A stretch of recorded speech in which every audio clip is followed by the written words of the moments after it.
702 and Cape Talk. Open line.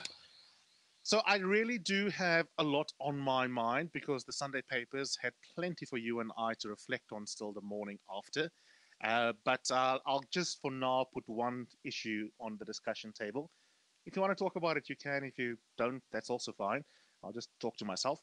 We were hoping to get hold of Jessie Duarte. She reportedly said that enough already, enough, according to the Sunday Times. I'm paraphrasing.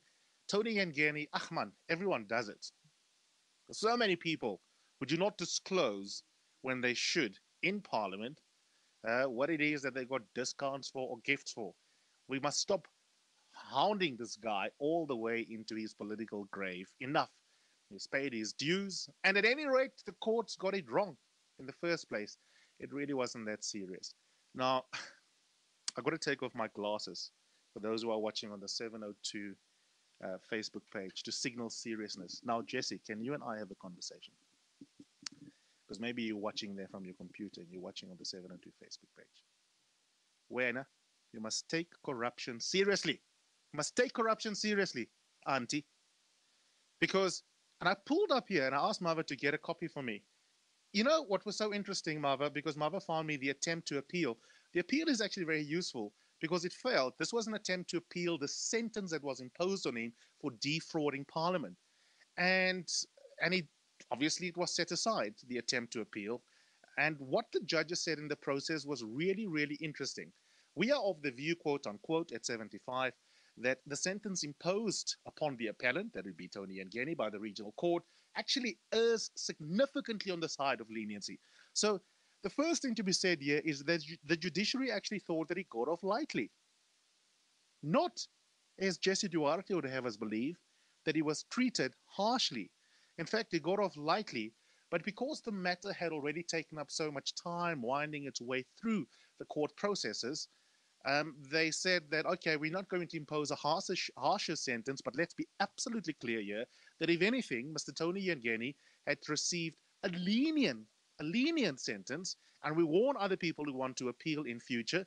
And this occasion, in the interest of justice, we're not going to hear the appeal, but in similar cases in future, like in the Kwacha case, we actually warn someone who tries their luck that we may well impose an even tougher sentence than the one that a lower court had imposed. Now, when the court says that, it is a signal that, in fact, they take an economic crime very seriously.